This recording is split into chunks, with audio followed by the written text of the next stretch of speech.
Hi, friends. This is your pal Scott Garibay, and today we're going to talk about Dungeons and Dragons, and we're specifically going to talk Dungeons and Dragons and the YouTube algorithm, and what YouTube does for D&D YouTubers. I would say D&D commentators, right? I think that's the best way to say it. Um, and what it doesn't do, what it owes them, and we're going to look at this in context to Knigobi's excellent video on this subject. All right, so let's talk about this. So first of all, I think all this popped off when Man Shorts went belly up, Man Shorts D&D channel went belly up, and when How to Be a Great Game Master went belly up, right? So it's just kind of like, and these are big channels that used to have lots of views, and now they were like, hey, we're done. Like, we can't really do anything. Everything's down, right? Like, all our views are down, right? And so then Professor Dungeon Master came in, and he did an excellent video on the subject. And then Bob Worldbuilder came in, and I skipped his video. And the reason why is I don't think Bob Worldbuilder. I think you could always tell what Bob Worldbuilder picks a subject, and then you could tell what he's gonna. He's anti D&D. He says the same thing in different ways in every video. I didn't even bother watching his, right? But it's important that he covered it because he has a lot of people who do listen to him, far more than listen to me, to give him his flowers, right? And then a whole bunch, and then I listened to one or two other small channels cover this subject. But what Knigobi said that I thought, and link below to her video, check that out.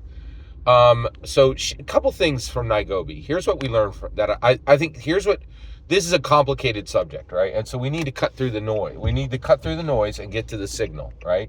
And I think Knigobi really helps with that. So what did she say? Well, in my humble opinion, the most important thing she said in her video was, this ain't about D&D. She's like, this happens all the time. There's a million different subjects being talked about on YouTube, paranormal activity or mountain climbing, and she mentioned like two or three others. And she's like, this is a cycle, right? Like, YouTube brings you in, then YouTube gives you shine, and then YouTube points the algorithm in a new direction, right? Like, and so I think what she's saying, I think that's spot on correct, right? First of all, nothing that is being done here is specific to Dungeons and Dragons at all, right? The algorithm has a cycle, and that's why the algorithm is good. It's not just pointing people to the same crap for years and years and years, right? Like, it says, hey, look at this, look at this, look at this, look at this, look at this, look at this, right? And I think that's really good, right? And I think Knigobi did an excellent job. She actually had metrics to prove it, right? Like, it was like, hey, here it is, right? And I think it was really strong evidence, right? So I thought that was excellent. The other thing is Knigobi herself. Hey, everybody. Oh, YouTube's being so unfair to D&D channels. Look at Knigobi. She's doing it less than 2 years. Every single metric is up. She's like going through the roof, right? And she's having a really good experience because YouTube is treating her great, right? So so maybe, like, and I have to say it, like,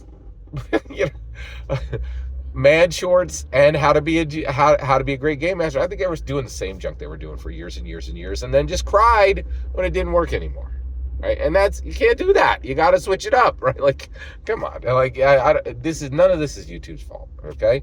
So I thought that was brilliant. So the other thing is Knigobi herself is proof that YouTube is being fair because she, came in, has significant obstacles to doing every video she has, but she's happy to be here and thankful for the small amount of, and thankful for her small channel, right? And that's the part, right? Like, that's the part. So Man Shorts and How to Be a Great GM, I think what you're seeing there is they're like, oh, I used to make tens of thousands or hundreds of thousands, and now I'm not, and you owe me an RV, right? Nobody owes you an RV. YouTube don't owe you an RV. None of us owe you views, nothing, right? Like, it's totally okay for you to go away, right? Now, why is it okay for YouTube, for D&D commentary channels on YouTube to go away? Listen carefully, right? You need to understand what YouTube is. If you're a creator, you need to understand what YouTube is. YouTube is a roller coaster, okay?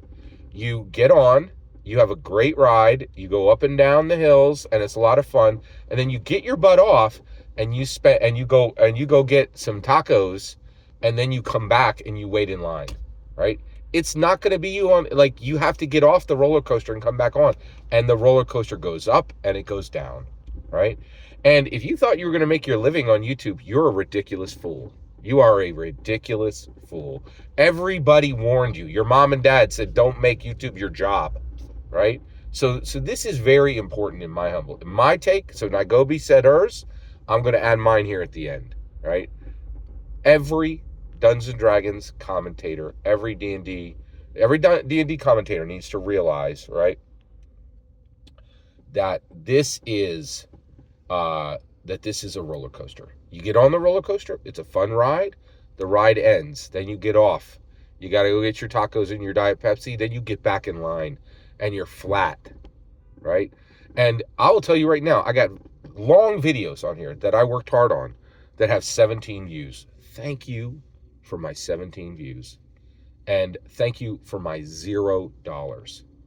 Thank you for listening to a single video I ever did. Thank you for liking a single video I ever did. Thank you for sharing a single video I ever did. Thank you for subscribing. You owe me nothing. Everything I get from you is gravy. I do this for $0 and am content, right? So every time you hear some horrible YouTube commentator on here squawking that something's being stolen from them, ain't nothing being stolen from them. Before they went into the business of YouTube, every single, before they went into the business of YouTube, their mom and dad told them, go to YouTube for a job. Everybody told them, man, go sell insurance, go work at a hardware store, anything. The idea that YouTube should ever be chosen as a put food in my mouth job is outrageously foolish, right? This is a roller coaster ride. Nobody gets paid to ride roller coasters, in my humble opinion, right? And asking people to give you money to keep you on the roller coaster is outrageously foolish and selfish, in my humble opinion, right? Be thankful for 17 views on a video. Be thankful for no money, because the reality is YouTube is giving you global storage, global distribution, for realsies value. You know, and you know what we pay to put our, do you know what every D&D commentator pays for, for servers and maintenance and nothing? We pay nothing. So just check the noise, right? Like, realize what's noise and realize what's signal, right? YouTube has done a tremendous amount to give me a global platform for 10 years. I've never made a dime, and I am incredibly thankful to them for the global conversation that I have been able to have about Dungeons and Dragons, to get every idea I ever had about Dungeons and Dragons out fully detailed for nothing. Be thankful, right? Also, Knigobi's video, check it out. Fantastic, absolutely spot on. Every single word you just heard is my humble opinion, nothing more, nothing less. The important part is when I get to hear your humble opinion, when you get in the comments and send your traffic. Please consider subscribing and have a fetch millennium.